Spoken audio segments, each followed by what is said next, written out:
Coucou, c'est encore moi. Bienvenue sur Clan de Cœur par la parole. Si tu ne t'es pas abonné, abonne-toi et partage la vidéo à un frère ou à une sœur. Cette vidéo peut lui faire du bien. Aujourd'hui, je viens encourager quelqu'un.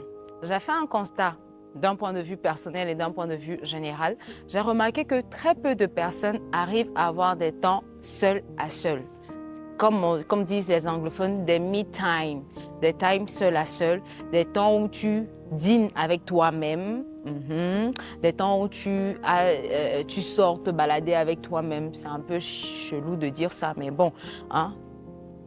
Des temps où tu vas t'épanouir tout seul. Beaucoup de personnes ont cette difficulté et j'ai remarqué que beaucoup de jeunes en particulier ne savent pas apprécier la solitude, ne savent pas apprécier le fait de rester seuls. Certains, en fait, quand ils sont seuls, en fait, c'est comme s'ils sont malades. Ils veulent à tout prix de la présence auprès d'eux. Ils sont devenus des dépendants. Ils dépendent des personnes, ils dépendent des amis. Et c'est même d'ailleurs ce qui entraîne les relations toxiques. En fait, ça veut dire que beaucoup de personnes ont la difficulté à apprécier leur propre présence. Et je me suis demandé, est-ce que c'est mauvais de rester seul? Est-ce que c'est mauvais de prendre un temps de recul, d'être seul à seul? Et je me suis rendu compte que ce n'est pas mauvais parce que Jésus avait l'habitude de prendre des temps seul. Et la Bible nous le dit, Jésus se reculait. Quand tu vas lire la Bible, très souvent on dit Jésus allait seul, Jésus se reculait. En tout cas, Jésus quand même, il aimait souvent être seul. Et toi, dis-moi pourquoi aujourd'hui tu n'aimes pas être seul?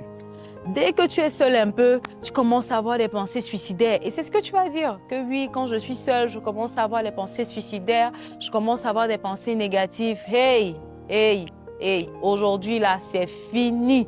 Quand tu es seul, ça te permet de faire le point sur toi-même. Ça te permet d'apprendre à te connaître. Parce que quand tu n'arrives pas à avoir les temps personnels, les temps de toi à toi, tu ne te connais pas. Et en réalité, en fait, quand je parle de temps personnel de toi à toi, non. En fait, c'est les temps personnels de toi avec le Saint-Esprit, où tu laisses le Saint-Esprit t'apprendre à te connaître, t'apprendre à te dire qui tu es réellement. Parce qu'en fait, on ne se connaît pas.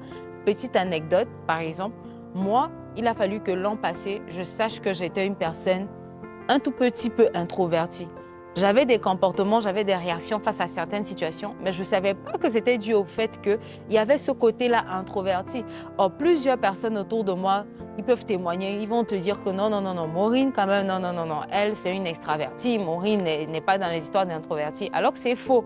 Et quand j'ai su ça, par rapport à certaines situations, face à certaines situations, j'ai su m'adapter, j'ai su m'ajuster. Alors, donc toi aujourd'hui, je viens t'encourager à avoir des temps personnels, à t'asseoir aujourd'hui, après avoir écouté ma vidéo, prends un temps seul et décide de te connaître. Décide de demander au Saint-Esprit, Saint-Esprit, qui est-ce que je suis? Je te demande, Saint-Esprit, je suis qui? Je me comporte comment? Comment est-ce que tu me vois? Par rapport à telle situation, comment est-ce que je dois me comporter? Parce que très souvent, on a des attitudes, nous-mêmes on ne comprend pas pourquoi on agit comme ça, les autres ne comprennent pas pourquoi on agit comme ça. De surcroît, les autres nous jugent parce qu'on agit comme ça et c'est chaud. Alors aujourd'hui, je t'encourage à avoir des me-time, des temps seul à seul, des temps de discussion et d'échange avec le Saint-Esprit où tu vas apprendre à mieux te connaître. Tu le laisses en fait te connaître, tu le laisses te découvrir, tu le laisses en fait te montrer qui tu es réellement. Et ça va également te permettre de faire le point sur toi. Là où tu avais peut-être eu des lacunes, là où tu étais blessé. Et oui, on parle de l'âme.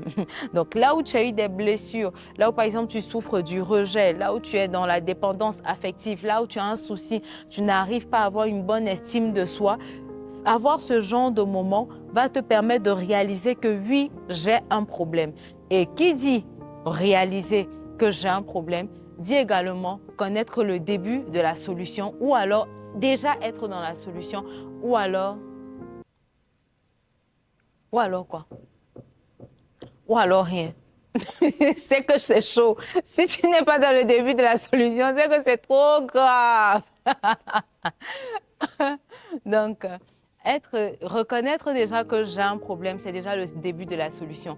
Et à partir de ça, tu pourras savoir comment est-ce que je peux gérer. Et te demander même au Saint-Esprit, Qui est-ce que je peux approcher? Parce qu'il y a des professionnels de la santé qui sont là également pour aider. En plus du Saint-Esprit, on a des thérapeutes, on a des psychologues, il y a des psychiatres, il y a différentes personnes qui sont là pour pouvoir t'aider à aller mieux et à t'améliorer et à résoudre ces problèmes. Alors, c'était ma petite touche du vendredi. À très bientôt. Peace. N'oublie pas de t'abonner et de partager la vidéo.